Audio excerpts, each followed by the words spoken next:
Les market movers avec vous, Christophe Grosset, toujours responsable produit de bourse chez Unicredit. Quel market mover aujourd'hui, Christophe ?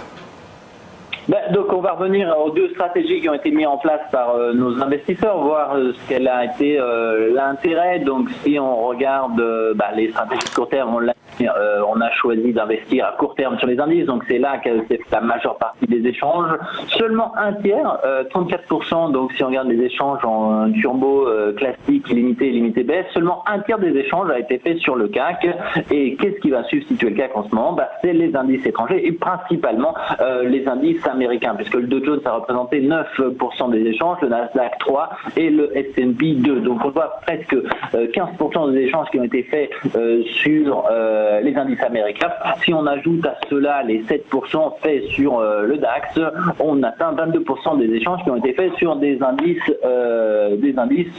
étrangers, tout au moins pas nos indices nationaux français. Donc ça veut dire qu'on est prêt à aller chercher du mouvement. On le voit, la situation aux États-Unis quand même peu porté à aller investir, et on le voit, le turbo limité ou turbo limité baisse est l'instrument qui nous permet de nous positionner sur ce type d'investissement. On le rappelle, on investit de façon directionnelle avec un effet de levier. Naturellement, si la barrière est rejointe, le produit est désactivé, on perd l'ensemble de sa valeur, mais tout au moins ça nous permet d'investir.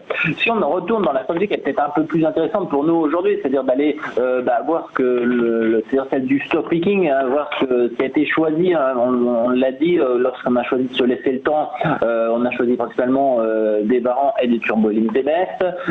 Les sous-jacents qui ont été privilégiés ont été, et là c'est une confirmation, mais sur l'ensemble des valeurs, une valeur qui se confirme.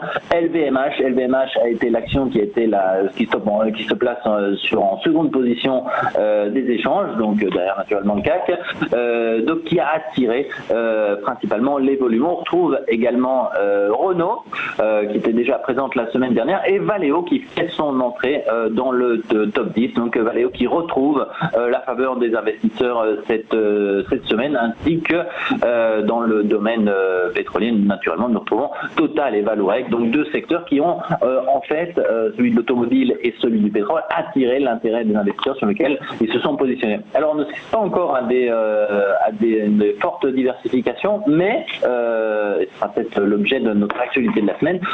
Il y a quand même certaines valeurs qui se placent en ce moment, si on a l'envie et la possibilité d'aller investir sur des produits qui sont étrangers, donc disponibles en France mais qui nous permettent d'accéder à des sous-jacents étrangers, de faire quelques belles opportunités parce qu'on voit beaucoup d'effets d'avance.